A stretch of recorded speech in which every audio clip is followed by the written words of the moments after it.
کیونکہ ہمارے ایک استاد کہتے تھے جسے حقیقت پتہ چل جائے وہ خاموش ہو جاتا ہے۔ یہ عجیب و غریب زندگی ہے جو کبھی کلاموں کا بازار گرم کرتی ہے اور کبھی خاموشیوں کے باپ گرم کرتی ہے۔ کیا یہ عجیب زندگی ہے جسے خاموشیاں نصیب نہ ہوں؟ کیا ہی عجیب زندگی ہے، مگر یہ زندگی بڑی دکھوں سے بھری ہے، اور اللہ اسے اپنے قرآن میں انڈورس کرتا ہے۔ اللہ انڈورسز ان اس قرآن انسان کی زندگی کے بارے میں۔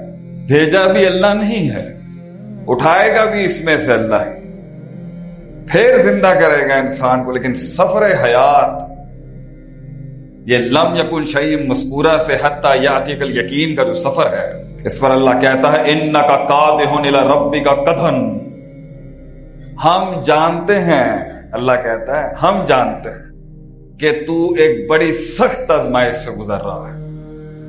تو وہ لوگ جو اس عجیب خیال میں ہیں کہ مجھے کوئی سمجھ نہیں سکتا، مجھے کوئی جان نہیں سکتا، میرا کوئی ادراک نہیں کر سکتا، میری تفہیم نہیں ہو سکتی، میرے من کو جانا نہیں جا سکتا، وہ لوگ جو یہ سمجھتے ہیں کہ اس کے قد تک پہنچا نہیں جا سکتا، اس کے من کے دقیق عمیق رمیق مسائل تک پہنچا نہیں جا سکتا، وہ تنہا ہے اس دنیا میں۔ تو اللہ کہتا ہے ہم جانتے ہیں اس کو، انک قادح الی ربک قدحا، ہم جانتے ہیں کہ تیری زندگی بڑی تکلیفوں سے گزرے، فملاقی، پھر تو ہم سے ملے۔